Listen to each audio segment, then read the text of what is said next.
शरीयत ने क्या कहा है?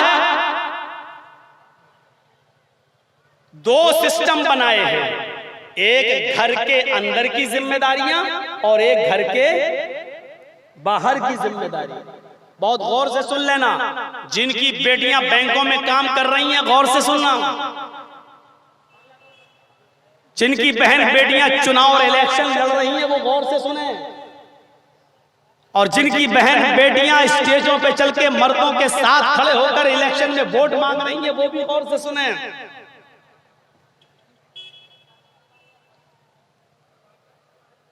और स्कूटी उठाई और बगैर बुर्के और बगैर हिजाब के जल्दी साहब नौकरी करने स्कूल जा रही हैं और को एजुकेशन में मर्दों के पास बैठ के पढ़ा रही हैं, वो गौर से सुने। तकरीर होगी तो तकलीफ भी होगी, हमारे मिजाज के खिलाफ जाएगी तो बुरा लगेगा, हमारे मिजाज के मुताबिक होगी तो अच्छी लगेगी। लेकिन शरीयत किसी के मिजाज पे नहीं चलती है, शरीयत का अपना एक अलग मिजाज है। तब्बत यदा अबी लहब, ये चाहे तो मोहम्मद रसूलुल्लाह के चचा अबू लहब को भी नहीं छोड़ती है। ये शरीयत का मिजाज है। तो मैंने क्या कहा, दो सिस्टम बनाए अल्लाह ने, एक घर के अंदर का और एक घर के बाहर का, और अल्लाह ने जिम्मेदारी भी दे दी है। घर के अंदर की जिम्मेदारी औरत के ऊपर नाफिज की है और घर के बाहर की जिम्मेदारी मर्द के ऊपर नाफिज की है। जब कुदरत ने निजाम ही ऐसा बनाया है तो तुम कुदरत के इस निजाम को बदल नहीं सकते। ये कह सकते हो कि अकली तौर पे बुराई क्या है, लड़के और लड़कियां एक साथ पढ़ें, लड़के और लड़कियां एक साथ काम करें, लड़के और लड़कियां एक साथ ऑफिस में बैठें, हमारे देश की तरक्की होगी। आप अपनी अकली घोड़े तो दौड़ा सकते हो, लेकिन याद करो जिसने ये निजाम बनाया है, जाहिर बात है जब कोई कंपनी कोई गाड़ी बनाती है, मारुति, i10 या स्विफ्ट, तो जब वो खरीदने आप जाते हैं तो गाड़ी आप ले आए, 10 लाख रुपए की स्विफ्ट आपने खरीद ली और अब आप उसके ऊपर बैठ गए और उसको चलाया और भेड़ दिया टकरा के, क्योंकि आप चलाना नहीं जानते थे, आप चलाना नहीं जानते थे, भेड़ दी। आपने कहा यार कंपनी के मालिक से ये कैसी गाड़ी दे दी, थोड़ी दूर चलाई और ठुक गई, ये कहां चली गई, मैंने तो 10 लाख रुपए देकर ये गाड़ी खरीदी थी। कंपनी का मालिक कहता है आप ड्राइवरिंग लाइसेंस दिखाइए, उसने कहा नहीं है। आप गाड़ी चलाना जानते, कहा नहीं जानते। गाड़ी चलाना नहीं जानते, फिर आपने चलाई क्यों? अरे तुम्हारे बाप का क्या जा रहा, मैंने 10 लाख रुपए दिए हैं ना तुम्हें, जब 10 लाख दे दिया तो गाड़ी मेरी हुई, मैं कुछ भी करूं, मैं कैसे भी चलाऊं। तो गाड़ी का ड्राइवर क्या कहता है, कंपनी का मालिक, मैंने इस गाड़ी के साथ साथ एक किताब भी दी है जो गाड़ी की डिग्गी में रखी हुई है उसके अंदर, और उसके अंदर मैंने बताया है, पूरे नियम बताए हैं, पहले गियर में ऐसे, दूसरे गियर में ऐसे, इतनी स्पीड पे उठाइए, यहाँ पे गिराइए, यहाँ पे दौड़ाइए, ये सारे नियम मैंने तुम्हें बताए, क्या तुमने इन नियमों को फॉलो किया है? आपने कहा नहीं। मेरे प्यारे साथियों, ये इस्लाम जिंदगी गुजारने की एक गाड़ी है, और इस गाड़ी को जिसने उतारा है उसने इस गाड़ी को चलाने के नियम भी बताए हैं, और वो नियम बताने वाली किताब है कुरान, वो नियम बताने वाला ड्राइवर है जनाब मोहम्मद रसूलुल्लाह सल्लल्लाहु अलैहि वसल्लम। जब तक इस गाड़ी को उस नियम के मुताबिक चलाओगे तो गाड़ी चलेगी, जब अपने मनमानी उसूल और दुनिया वालों के बनाए हुए उसूल के मुताबिक चलोगे तो वही हाल जो अमेरिका का हुआ आपका भी होगा। इस मर्तबा 10 लाख से ज्यादा लड़कियां शादी से पहले माएं बन चुकी हैं, उनको ये नहीं मालूम कि मेरे पेट में पलने वाला बच्चा किसका है, इतने मर्दों से मिली हुई है कि उनको अपने असली बाप की शक्ल बच्चे को नहीं मिल पा रही है कौन है, क्योंकि इन्होंने दुनिया के निजाम को उस नियम से नहीं चलाया। जिसने ये दुनिया पैदा की है, जिसने इस दुनिया को बनाया है, उसने इस दुनिया को चलाने का सिस्टम भी बताया है। हमने उस बताने वाले के सिस्टम के मुताबिक हमने अमल नहीं किया, इसलिए आज ये एक्सीडेंट हमारे हो रहे हैं और हमारी माँ बहन बेटियों को ये दिन देखना पड़ रहे हैं। जब उसने खुद कह दिया है कि औरतों का मामला घर की जिम्मेदारी देखने का है और मर्दों की जिम्मेदारी घर के बाहर की है।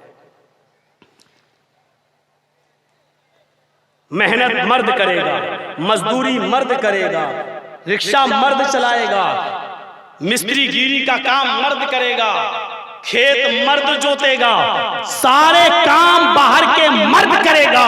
घर में झाड़ू औरत लगाएगी, खाना औरत पकाएगी, बच्चों को तैयार करके स्कूल औरत भेजेगी, घर की सफाई औरत करेगी। औरत की अपनी जिम्मेदारी है, मर्द की अपनी जिम्मेदारी है। खबरदार, अल्लाह के इस नियम को अगर बदलने की कोशिश की तो गोया कि तुमने गाड़ी के बनाने वाले के नियम को तोड़ने की कोशिश की। ये कभी भी एक्सीडेंट हो सकता है। और नाम क्या दे रहे हैं आप? नाम क्या दे रहे हैं? औरत को मुसलमानों ने, इस्लाम ने घर की 4 दीवारी में कैद कर दिया। तसव्वुर करो। मैं पूछता हूं कि तुमने औरत को कितनी इज्जत दी आजादी निस्वा के नाम पर? कितनी इज्जत दी? मैं बताऊं कितनी इज्जत दी? 2 रुपए का साबुन भी उस वक्त तक नहीं बिकता है जब तक कि उस साबुन के ऊपर आधी नंगी लड़की का फोटो न लगे। ये आपने औरत को इज्जत दी। तुमने औरतों के जिस्मों से कपड़े उतारे हैं। अल्हम्दुलिल्लाह, हमारे नबी ने औरतों के जिस्मों पर कपड़े डाले। फर्क इतना है, आज कोई मिस वर्ल्ड और मिस इंडिया उस वक्त तक नहीं बन सकती है जब तक कि उसके जिस्म पर सबसे कम कपड़े ना हो, और जिसके जिस्म पर जितने कम कपड़े होते हैं उसको उतना ही बड़ा अवार्ड दिया जाता है। तुमने हमारी बहनों बेटियों के जिस्मों से कपड़े छीने हैं। हमने हमारे मज़हब में उनके जिस्मों को ढांपा है, और जिसने छीने हैं वो आजादी का नारा लगा रहा है, और जिसने उनको इज्जत के साथ घर में रहने का सलीका सिखाया है उनको कहा गया कि तुम कैद। जरा तसव्वुर करिएगा, जो अपने घर में अपने बाप के लिए खाना बनाए वो कैद में है, जो अपने भाई के लिए खाना पकाए वो कैद में है, जो अपने बच्चों की देख रेख करे और उनकी निगरानी करे, उनकी अच्छी तालीम और तरबियत के लिए घर में रहे वो कैद में है, और जो घर से बाहर निकलकर होटलों में नौकरी करे और गैर मर्दों के लिए होटलों में बिस्तर बिछाए ये आजादी है। तसव्वुर करो आज हमारी अक्लें कहां मारी गई हैं। जो किसी दुकान पर बैठकर कस्टमरों के साथ मुस्कुरा कर दुकान का सामान बेचे ये आजादी है, और अपने घर में अपने बहन, अपने भाई, अपने बाप, अपने बेटों, अपनी बहनों के लिए अगर खाना पकाए और उनकी देख रेख करे तो इसको आप कहते हैं कि घर की 4 दीवारी में कैद कर दिया। आप इसको कैद कहते हैं। कैसी अक्लें फेर दी गई हैं तुम्हारी, और इन अक्लों पर कैसे पत्थर पड़ गए हैं। तो मेरे प्यारे साथियों, ये अक्ल नहीं है बल्कि उस अक्ल का हमने नाजायज इस्तेमाल किया है। कुरान इसी को कहता है, या अय्युहल्लज़ीना आमनू दुखुलू फिस्सिल्मि काफ़ा, ऐ ईमान वालों तुम इस्लाम के अंदर पूरे की पूरे दाखिल हो जाओ। ये गलती आप जानबूझ के कर रहे हैं। अपनी 20-25 साल की बहन को, बेटी को गैर मर्दों के साथ बिठा के जो आप काम करवा रहे हैं और गैर मर्दों के साथ जो ड्यूटी पे भेज रहे हैं, मुझे इस बात की परवाह नहीं है कि कल हमें बुलाओगे या नहीं बुलाओगे, लेकिन सुनना पड़ेगा। तुम्हें नहीं, तुम्हारे बाप को भी सुनना पड़ेगा। ये अथॉरिटी इस वक्त मुझे शरीयत ने दी है। तुम्हें अथॉरिटी तकरीर सुनने के बाद गाली देने की है, दे लेना जितनी चाहो। ये अथॉरिटी मुझे है। सुनिए, ये जानबूझकर जो गलती तुम कर रहे हो ये माफ नहीं होगी।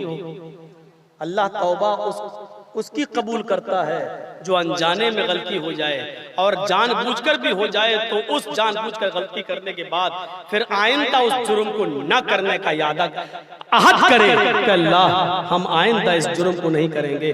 फिर अल्लाह रब्बुल आलमीन चाहे तो माफ कर दे और चाहे न करे, ये उसकी मर्जी पर मौकूफ है। आप जानबूझकर गलती कर रहे हो, फिर कहोगे हम आखिर में तौबा कर लेंगे। नियत तो तुम्हारी पहले ही से खराब है। बच्चे को आपने देखा जब नर्सरी में पढ़ता है, आपका बच्चा जब केजी में पढ़ता है, नर्सरी में पढ़ता है, नर्सरी के बाद केजी फर्स्ट में आता है, फिर केजी 2 में आता है, फिर फर्स्ट में आता है, फिर सेकंड में, थर्ड में, फोर्थ में, फिफ्थ में। आपने देखा होगा जब बच्चे छोटे होते हैं तो स्कूल में जाते हैं तो छोटा सा बैग लेके जाते हैं, एक कॉपी किताब लेके जाते हैं, और उनको पेन नहीं दिया जाता है बल्कि पेंसिल दी जाती है मसाले वाली, और रेजर दिया जाता है रबर। जानते हो क्यों? वो बच्चा, उसकी टीचर कहेगी मैम ए लिखो, वो कभी गलत लिखेगा, कभी सही लिखेगा, और जब वो गलती करेगा तो रेजर से उसकी गलती को मिटाकर कहा जाएगा बेटे दोबारा लिखो। फिर गलती करेगा, फिर कहा जाएगा तीसरी बार लिखो।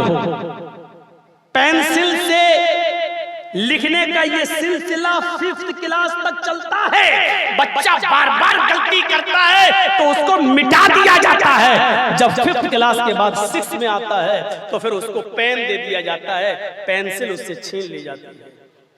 लेकिन जब पेन दिया जाता है तो रेजर नहीं दिया जाता है। उसका मतलब जानते हो कि गलती करने की तुम्हारी एक सीमा थी, एक लिमिट थी, वो खत्म हो चुकी है। अब तुम्हारे पास पेंसिल नहीं है कि गलती करोगे तो रेजर से मिटा दी जाएगी। अब तुम्हारे हाथ में पेन है, सोच समझ कर लिखना।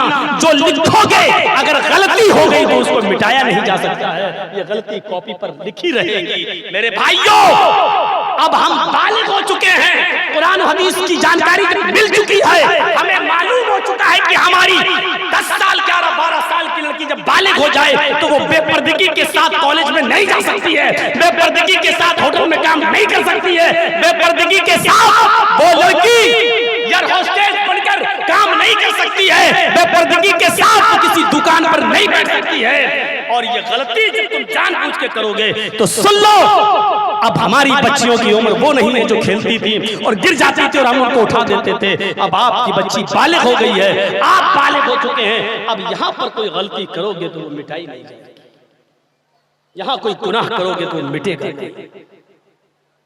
ये तसव्वुर अपने अंदर पैदा करना, वो उम्र खत्म हो चुकी है। अनजाने में कोई गलती हो जाए तो कहिए रब्बना ला तुआखिज़ना इन नसीना वअख्ताना, अल्लाह उन गुनाहों पर हमारी पकड़ मत करना, मुआखज़ा मत करना जो भूल चूक में हो जाएं और गलती से हो जाएं। इन नसीना औ अख्ताना, अगर हमसे भूल चूक में कोई गलती हो जाए, भूल चूक औ अख्ताना, और हम खता कर बैठे, गलती कर बैठे तो उस पर हमारा मुआखज़ा मत करना, हमारी पकड़ मत करना। हम तो जानबूझकर गुनाह कर रहे हैं, जानबूझकर।